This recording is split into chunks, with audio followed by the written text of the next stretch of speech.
Hey,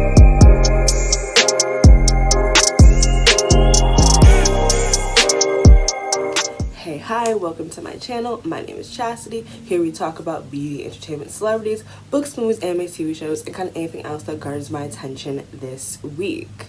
But before we get into today's video, I am a part of Amazon's influencer program.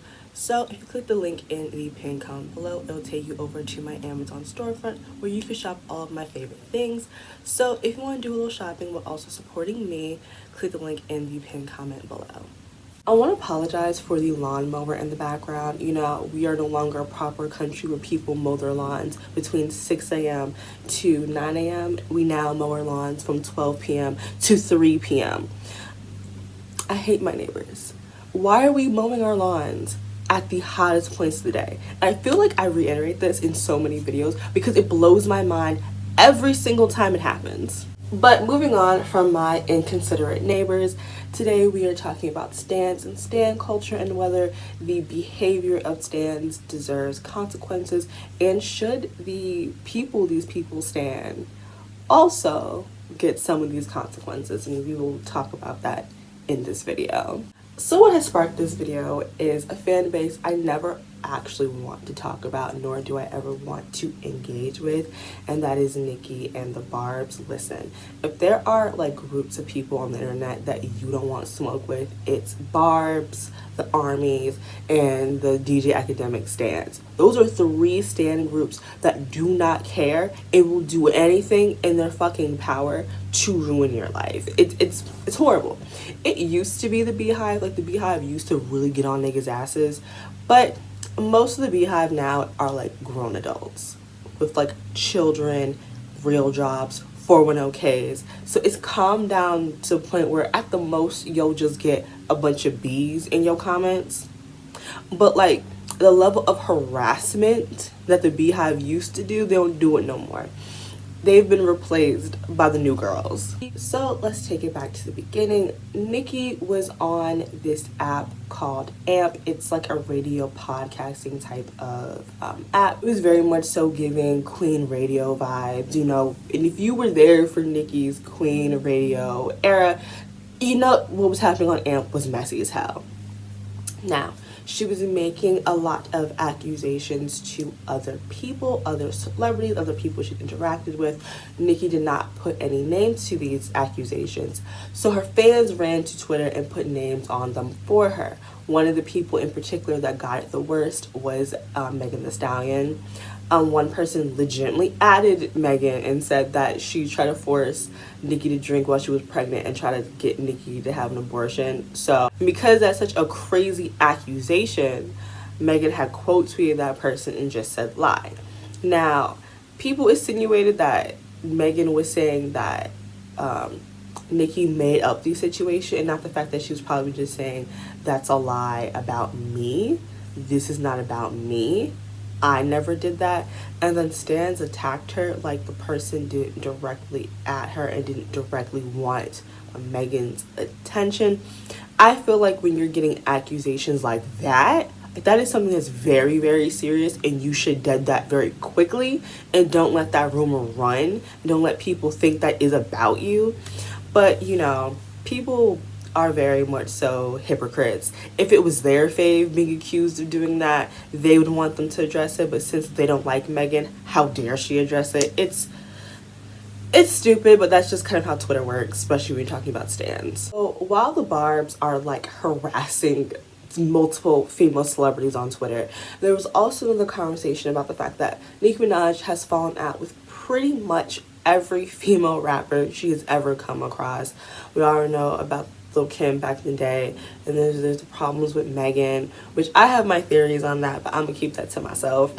And then like I think she just recently fell out with Coi Leray, even though they just did a song together like a few months ago. Okay, like this seems to be a running pattern with Nicki, that like she makes friends with these new girls and then a few months later they have this falling out. And there gets to be a point where people are like, the common denominator in all of these situations is Nicki for a lot of people. That like, it's weird that everyone's having a falling out with you. Because, like, the girls have falling outs all the time. It's not weird to fall out with people. But there is a particular person that everyone has a falling out with, and that is Nikki. And I would understand why someone would say that the problem is Nikki, because everyone else has a problem with you. It is hard for people to believe that someone of her stature is just the victim in all these situations, especially in victims where, like, she has the most power in the situation. She is the superstar. She is the living legend. Like, you're getting bullied by a bunch of 20-year-olds when you're almost 40. That seems kind of crazy. Like, you're a grown woman beefing with 20-year-olds. So at this point, Nikki has had so many falling outs with so many female rappers that a lot of people really don't believe her narrative of her consistently being the victim. Because again, she is a superstar. She is a living legend. And you're getting bullied by new rap girls. It is very hard to believe, I understand. And it's getting to a point where people are starting to point the finger at Nikki and saying that, like, more and more. Because I feel like in the beginning there were some people that were like, I don't know, I feel like this is Nikki's fault. But now I feel like there is a more louder, like, minority of people who are like, no, the problem in this situation is Nikki. Because everyone has their own issues with each other, cool, but everyone has a problem with Nikki. And it also feels like for the Super Freaky Girl remix, Nikki literally said she picked these girls not because they're talented, but because they were the only ones that congratulated her on her number one. Because Super Freaky Girls got number one. That's Nikki's first solo number one. Quick little tangent. Why the fuck is Super Freaky Girl Nikki's first number one? All of the hits she's made, and you give the number one to Super Freaky Girls? A worse version of Anaconda. Y'all are sick people. Sick people. Because Super Freaky Girls is an awful song. It is terrible. Not good. And Nikki has so many good singles and good songs. Fuck it. Super Bass should have been number one. Anaconda, the way it was talked about, should have been number one. There's so many Nikki songs. Moment for Life. And y'all give her first solo number one to Super Freaky Girls? Y'all are sick people. But it's fine because, like, the following week it, like, dropped 6 places and then it was number 7. But it shouldn't have done that good. Not when she has so many better hits. But yeah, the girls she picked for the Super Freaky Girl remix were girls that just congratulated her. Because I think that's what Nikki wants. She wants people to be up her ass. So anyone that is not, a yes man, she has a falling out with. That's just my impression, just from what I've gathered from what she said and what she's spoken about. She doesn't really want friends. She wants yes men. She wants people to tell her how amazing she is, how great she is, how she is the best female rapper to ever touch a mic. That's what she wants, and she doesn't want, like, regular friends. Like, that's the energy I get. Especially from the things she said and the people she surrounds herself with. There are people who are up her ass. But, random ass tangent, I'm so sorry. But, back to people's criticisms of Nikki and saying that a lot of this animosity that other female rappers have with her are her fault. Kimberly Nicole Foster for Harriet here on YouTube had tweeted, because she is a pop culture commentator, so she talks about pop culture things and Nikki's crazy tangents on radios and her liking tweets and tweeting things is pop culture things that need to be talked about. So for Harriet, Kimberly Nicole Foster had tweeted, Nikki is so clearly a horrible person. Negativity sticks to her like glue. I don't know we've ever seen this before. And negativity does stick with Nikki. I feel like anytime I'm hearing her speak, it's about negative things and her issues with people. There is a lot of negativity surrounding this woman. You can't act like that's not true. But the Barbs were not trying to hear any of this. Because first it went through like the normal, I hate to call this normal stan behavior, but calling her names, calling her ugly, talking about her body, talking about her age, unfortunately that is very, very, very normal stan behavior, but it's expected of Twitter stans to, come at you like that. And then we reached the point where they doxed her and they were posting her phone number and being like, this is her number, this is her number. I think Kimberly said they had posted her old address, which is fucking scary. It is terrifying. And then Kimberly said that and she showed us on Twitter, I don't know if it's still up because we'll get to why it might not be up soon. But she showed us text messages that she was receiving from the stans. Again, some of them were the regular, you're fat, you're ugly, you're big nose, yada, yada, yada. And then we get to the sexual violence that people were texting her.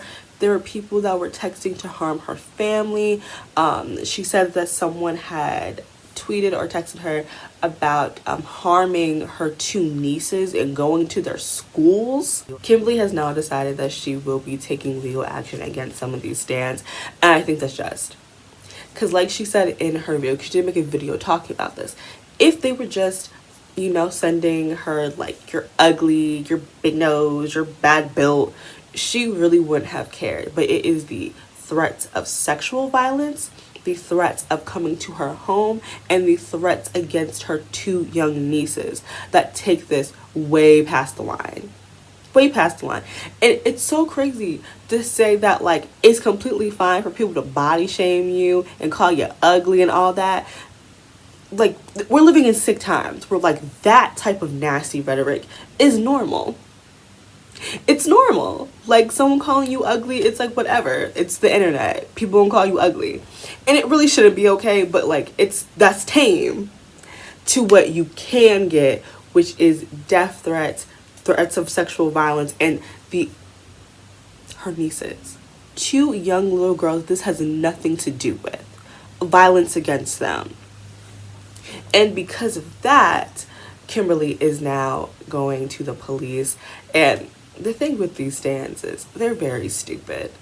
Some of them were smart to text from a fake number, but some of them weren't. And when they were texting her, their actual names were popping up. And then some of you guys who are on Twitter tweeting these things, thinking that just because you deleted the tweets means they're gone. All it takes is a subpoena to Twitter and all that information is given up. Okay, some of y'all not very smart, not very bright individuals, because tweets stay forever. They're just a subpoena away, okay? So you got the people on Twitter getting scared. One person in particular, they ended up getting locked out of their Twitter. So they couldn't even attempt to delete the tweets, which again wouldn't matter, but still it's funny. And I do think this is the right course of action. I really hope we start seeing this more often. Too many people hide behind the anonymity of the internet and they act in ways they would never act in person. Never act like this in person. But because they feel like the internet is a consequence-free place, that's what breeds this nasty, nasty behavior. Because they know I can tweet you some of the worst, most important shit you could ever say to a person, and nothing's gonna happen to me because it's the internet. And no, it's not. No, it's not. So I'm really, really liking this energy that Kimberly's doing. She needs to set an example for stans. If you keep doing this shit, there will be consequences. Another problem was Nikki was liking and, retweeting or quote tweeting some of the harassment that Kimberly was getting from her stans. Now, Nikki has since forth, deleted those tweets and unlike those tweets, but screenshots are forever and people caught her red-handed liking some of this abuse. So, I feel like celebrities act like they don't know what a like from them means to their fans, and they try to play dumb. What liking, harassing comments means to fans, and what that tells fans, is that their fave wants this behavior. They like this behavior. That if you harass people in their name, they're going to recognize you, and give you that that validation that they know you and they see you. And that's what Nikki does. She might not verbally encourage the harassment, but liking it is a non-verbal way of telling your fans, this is the type of behavior that I expect from you. This is the type of behavior that gets my attention. And that's what stans want. They want their fave's attention. And if they know that if they harass someone hard enough, they can get your attention, they're going to continue to do it.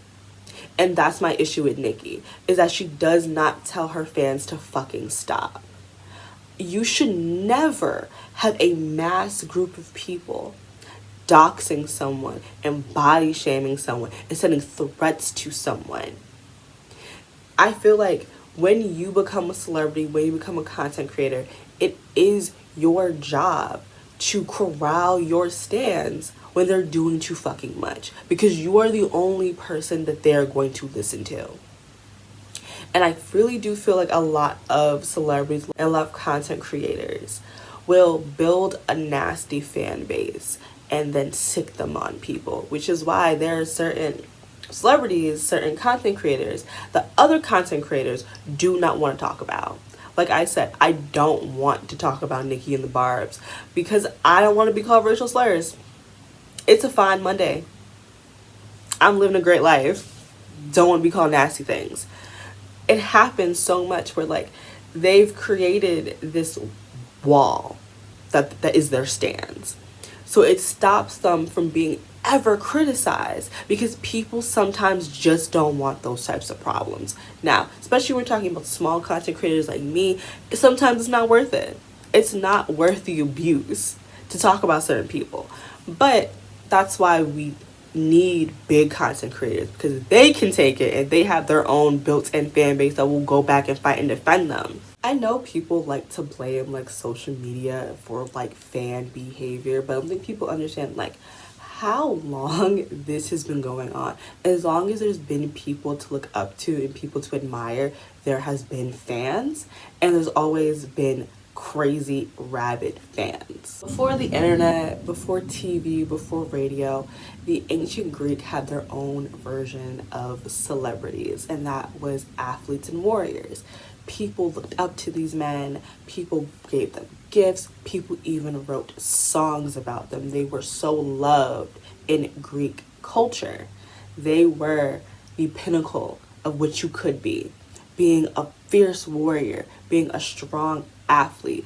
People loved and admired them. In the late 18th century, Georgiana, Duchess of Devonshire, was that time's it girl. Think Zendaya, think Bella Hadid, think Emma Chamberlain, okay?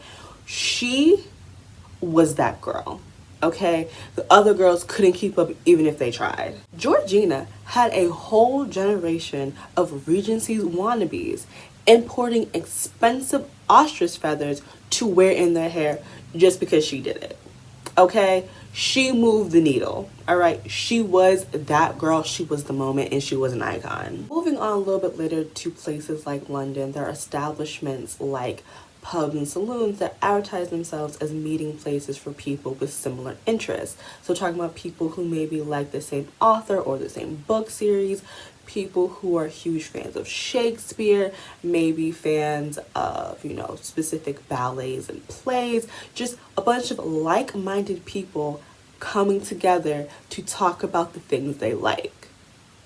Sounds kind of familiar, don't it? In 1893, the author of Sherlock Holmes, Arthur Conan Doyle, killed the character, and fans held public funerals for the character. They publicly mourned the death of a fictional character. Okay? Fans have always been a little kooky and a little crazy. Even before the internet, celebrities and their fans have always had a slightly unhealthy relationship. I'm not just talking about like casual fans. I'm talking about stans and the people who are obsessive. Look back at Beatlemania. And again, even before the internet, people were stalking their favorite celebrities. They're popping up at their homes, popping up at places they frequent. There has been many attempts of violence from fans all before the internet. I do believe the internet has ramped up the craziness amongst fans because now we can have these parasocial relationships, because before the only way you'd really interact with a celebrity was if you happened to run into them out and about, you went to a concert and went to a meet and greet and things like that. But now you can be on the internet and you have way more access to a celebrity, because before you would really only hear celebrities talks in like magazines and then on the radio, but that was really it. Now, at any point of the day, you can hear the thoughts and feelings of your favorite person. And it does create this parasocial relationship where you really do think you know this person and that this person is your friend and they have love for you. And I do believe some celebrities really do, love their fans for them being fans of them, but they don't love them in the way that their fans think they do, because at the end of the day, you are still a stranger. I think they appreciate everything that you've done for them. Coming to concerts, no matter rain, snow, sleet, you gonna be there. Spending the amount of money you have on them, they appreciate it, and there is love there, but they don't love you. And that is a very hard thing for stans to understand. And then when they meet their celebrity faves and they're maybe not as great as they've created in their head, that can either make you completely turn off from that person, or it can make you a little kooky, which we've seen. But because of this parasocial relationship, people go to war for celebrities, which brings us back to the harassment and the doxing that some of these fan bases participate in the name of these celebrities. And I do feel like there needs to be consequences. I feel like the biggest misconception is that all stans are children, and that is not the case. Especially when we're talking about people like Nicki. Nicki dropped Itty Bitty Piggy when I was in 6th grade. I'm 24 now, okay?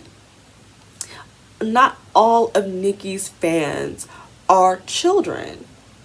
Some of them have been fans of her for years and are now also in their 30s like Nicki. Like, stop it. And even if fans are children, children should not be harassing people and sending threats to people and doxing people. When you get 16, 17, 18 years old, you should know better. And there needs to be consequences for this behavior. They're never going to learn if they know that as long as they get on the internet, they're safe to do whatever they want. And I also believe that we should start holding some celebrities accountable for their stans' behaviors. Now, I'm not talking about in every situation, but in situations where celebrities are liking the harassment and they're engaging with their fans and they're blowing a dog whistle to get their fans to like jump on people, yes, I do 100% believe that the celebrities themselves should also be wrapped up in the accountability. But if we're talking someone tweets randomly, who's overrated so-and-so, and then fans jump on that person, of course that's not the celebrity's fault. That ain't got nothing to do with them. But I'm talking about celebrities that blow the dog whistle and get their fans to harass people. They should also be held accountable for those actions of those stans. And celebrities who, again, they just breed this nasty relationship where their fans harass people in their names. Too many people do that. Too many people weaponize their fan bases to stop any forms of criticism, any type of critiques of them. Those people should also be held accountable. But yeah, that's it for me. This video was supposed to be like recorded and uploaded last week, and when I went to go film, mad family drama happened. And I couldn't film, but I'm here, I'm back. Do you guys like my hair? My friend did it for me because I don't know how to do bantu knots. I love her to death, my friend Jessica. Good people, because I couldn't do this. And it's the triangle parts. She did such an amazing job. My hair looks so cute. And look, we have a new member of our family. His name is Crawford. He is a plague doctor. The same friend who did my hair got me Crawford for my birthday. I love him to death. He is gonna be here for as long as I'm making videos. Hopefully, I saw on the website for these, there is a plague nurse. Hopefully my friend gives me that for Christmas, and then we can have the plague doctor and the plague nurse just up there chilling. Like, I don't know, I think this is cute. I like having him around. My dad hates him, but I love him. But yeah, that's it for me. Don't forget to like, comment, and subscribe, and I will see you guys in my next one. Bye guys.